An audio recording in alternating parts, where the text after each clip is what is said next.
തൃശൂർ എരുമപ്പെട്ടി കടങ്ങാട് സ്വദേശി കൂട്ടിപ്പറമ്പിൽ സുരേഷ് കുമാറും കുടുംബവുമാണ് മരിച്ചത്.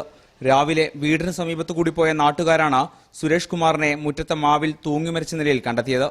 ഇളയ കുട്ടിയായ വൈഷ്ണവിയുടെ കരച്ചിൽ കേട്ടതോടെ അയൽവാസികൾ കിണറ്റിൽ തിരച്ചിൽ നടത്തി. സുരേഷിന്റെ ഭാര്യ ധന്യ, മക്കളായ വൈഗ, വൈശാഖി, വൈഷ്ണവി എന്നിവർ കിണറ്റിൽ മുങ്ങിയ നിലയിലുമായിരുന്നു.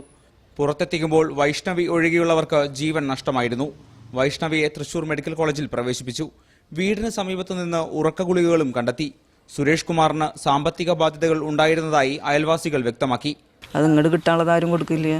അപ്പോൾ അങ്ങോട്ട് കൊടുക്കാനുള്ളവർ വന്നിട്ട് ഇത് ചെയ്യുമ്പോൾ സമ്മർദ്ദം ചെലുത്തുമ്പോൾ നമുക്ക് മാനസികമായിട്ടുള്ള വിഷമങ്ങൾ ഉണ്ടാവുമല്ലോ. പിന്നെ 3 പെൺകുട്ടികളല്ലേ. മുമ്പ് ടൈൽസ് പണികൾ കോൺട്രാക്ട് എടുത്ത് ചെയ്തിരുന്ന സുരേഷ് കുമാർ അടുത്തിടെ ലോട്ടറി വിൽപ്പനയിലേക്ക് തിരിഞ്ഞിരുന്നു. കടങ്ങോട് പ്രദേശത്ത് ചിട്ടിയും നടത്തിയിരുന്നു. സാമ്പത്തിക ബാധ്യതകൾ മൂലം കുടുംബം ആത്മഹത്യ ചെയ്തതായാണ് പോലീസിന്റെ പ്രാഥമിക നിഗമനം. വീടിനുള്ളിൽ നിന്ന് ആത്മഹത്യാക്കുറിപ്പും കണ്ടെടുത്തു. മാതൃഭൂമി ന്യൂസ്, തൃശൂർ.